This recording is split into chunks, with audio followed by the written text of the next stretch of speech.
Nous avons ici une expression littérale, 5 plus 3 fois x, et on nous demande de calculer la valeur de cette expression littérale pour x égale 1 ou x égale 4. Donc, première chose, je réécris mon expression littérale et à la place de x, donc à chaque fois que j'aurai x, dans le premier calcul, je mettrai la valeur de 1. Donc ici, je réécris mon expression, 5 plus 3 fois x. Alors ils sont assez gentils, ils vous ont mis directement la multiplication. Ils auraient très bien pu vous donner cette expression ici en écriture simplifiée. À savoir, je vais le remettre ici, 5 plus 3x, qui est égal à 5 plus 3 fois x.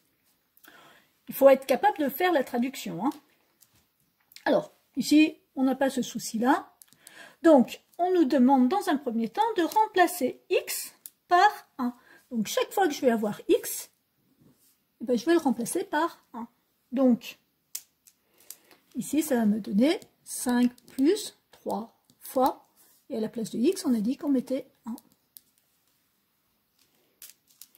Je remplace bien mon x par 1, puisque x est égal à 1, tout simplement.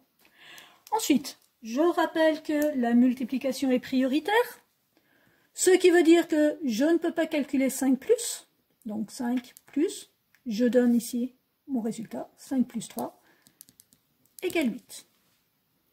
Maintenant, on recommence exactement la même chose, donc je repars de mon expression, 5 fois 3 fois x, c'est toujours la même expression, hein, c'est toujours pour cette expression qu'on me demande de calculer, mais cette fois pour un x qui est différent. Dites-vous que par exemple, 5 plus 3 fois x, c'est par exemple la recette d'un gâteau au yaourt et le x ici quand il est égal à 1, au chocolat.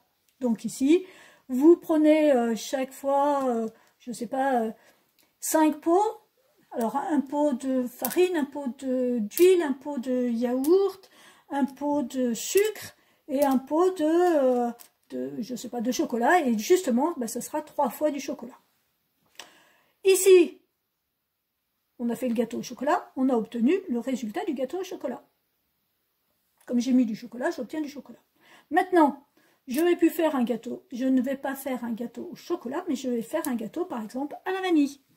Donc ici, mon x sera égal à 4. Donc je vais remplacer ici mon x par 4. Donc à chaque fois ici, je vais avoir 5 plus 3 fois, et à la place de x, on a dit qu'on mettait 4.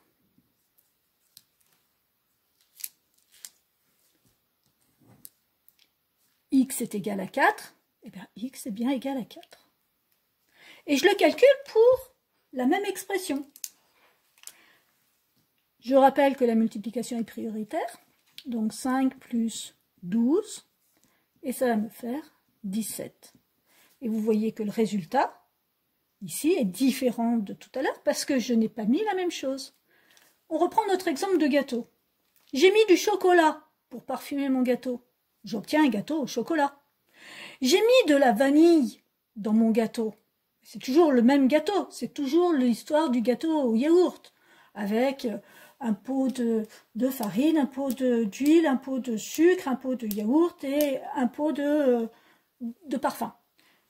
Ici, le parfum, c'est le chocolat. Ici, le parfum, c'est la vanille. Donc ici, on a un résultat qui est différent, puisqu'il dépend de ce qu'on a mis au départ. Ici, j'ai mis de la vanille, j'obtiens un gâteau à la vanille. Ici, j'ai mis du chocolat, j'obtiens un gâteau au chocolat. Donc en fait, avec la même recette, selon que vous mettez des ingrédients différents à l'intérieur, ben vous obtenez des choses différentes. Et donc ici, avec une même expression littérale, vous voyez bien que c'est la même forme de calcul, mais comme je mets des nombres différents, j'obtiens des résultats différents.